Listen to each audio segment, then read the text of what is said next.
Hello, my name is Zerlinda and welcome to our 300th Paddocks Club video. In celebration of our 300th video, we asked you, our Paddocks Club members, for a topic that you would like us to address.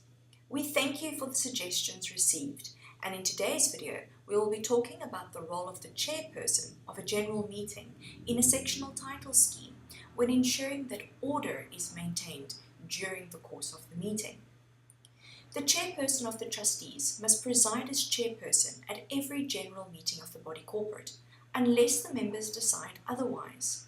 Should there be no chairperson, or the chairperson of the trustees is not present within 15 minutes after the time appointed for the general meeting to commence, or the chairperson is unwilling or unable to act as chairperson at the meeting, the members present in person or represented by proxy must elect a chairperson for that particular general meeting.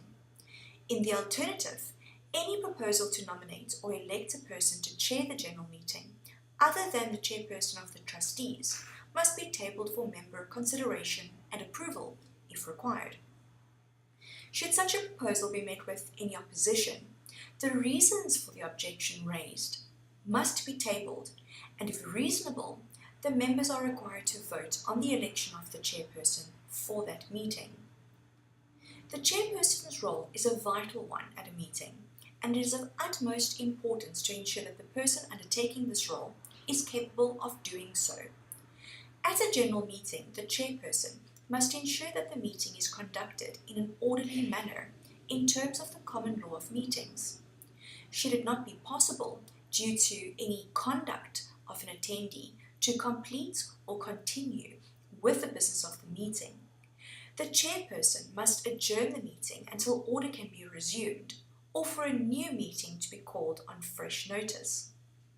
The chairperson must further ensure that any motions tabled for member approval and any amendments to any motions made at the meeting are done correctly and fall within the scope of the notice and the powers of that particular meeting.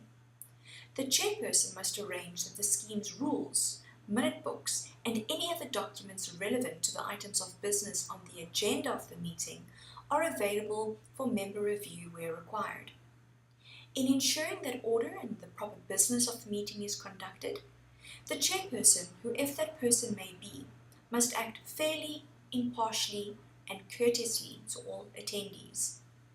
Should the chairperson wish to engage in a debate on any particular item of business, they must surrender the chair to a temporary chairperson, also elected by the members, in order to ensure that they do not attempt to influence members' views on any particular business item, or indicate their vote prior to the vote being taken by the members.